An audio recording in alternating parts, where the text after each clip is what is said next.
Romans 7, the Message. Torn between one way and another. You shouldn't have any trouble understanding this, friends, for you know all the ins and outs of the law, how it works, and how its power touches only the living. For instance, a wife is legally tied to her husband while he lives, but if he dies, she's free. If she lives with another man while her husband is living, she's obviously an adulteress. But if he dies, she is quite free to marry another man in good conscience, with no one's disapproval. So, my friends, this is something like what has taken place with you. When Christ died, he took that entire rule-dominating way of life down with him and left it in the tomb, leaving you free to marry a resurrection life and bear offspring of faith for God.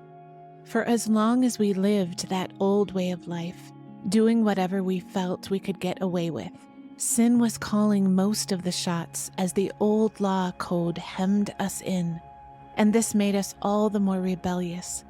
In the end, all we had to show for it was miscarriages and stillbirths. But now that we're no longer shackled to that domineering mate of sin and out from under all those oppressive regulations and fine print, we're free to live a new life in the freedom of God. But I can hear you say, if the law code was as bad as all that, it's no better than sin itself. That's certainly not true. The law code had a perfectly legitimate function. Without its clear guidelines for right and wrong, moral behavior would be mostly guesswork.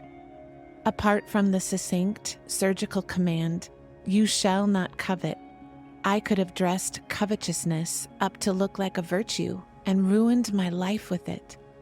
Don't you remember how it was? I do, perfectly well. The law code started out as an excellent piece of work. What happened, though, was that sin found a way to pervert the command into a temptation, making a piece of forbidden fruit out of it. The law code, instead of being used to guide me, was used to seduce me. Without all the paraphernalia of the law code, sin looked pretty dull and lifeless, and I went along without paying much attention to it. But once sin got its hands on the law code and decked itself out in all that finery, I was fooled and fell for it. The very command that was supposed to guide me into life was cleverly used to trip me up, throwing me headlong. So sin was plenty alive, and I was stone dead.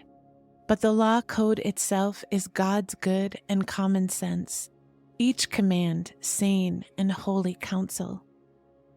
I can hear your next question. Does that mean I can't even trust what is good?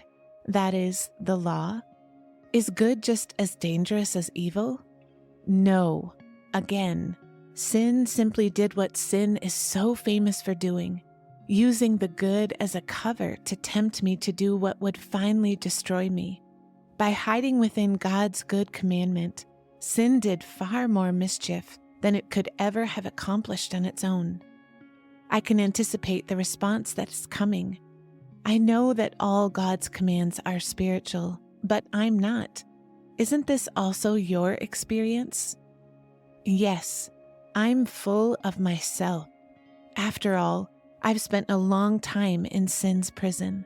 What I don't understand about myself is that I decide one way, but then I act another, doing things I absolutely despise. So if I can't be trusted to figure out what is best for myself and then do it, it becomes obvious that God's command is necessary. But I need something more. For if I know the law but still can't keep it, and if the power of sin within me keeps sabotaging my best intentions, I obviously need help. I realize that I don't have what it takes. I can will it, but I can't do it. I decide to do good, but I don't really do it. I decide not to do bad, but then I do it anyway. My decisions, such as they are, don't result in actions. Something has gone wrong deep within me and gets the better of me every time. It happens so regularly that it's predictable. The moment I decide to do good, sin is there to trip me up. I truly delight in God's commands, but it's pretty obvious that not all of me joins in that delight. Part of me covertly rebel, and just when I least expect it, they take charge. I've tried everything, and nothing helps. I'm at the end of my rope.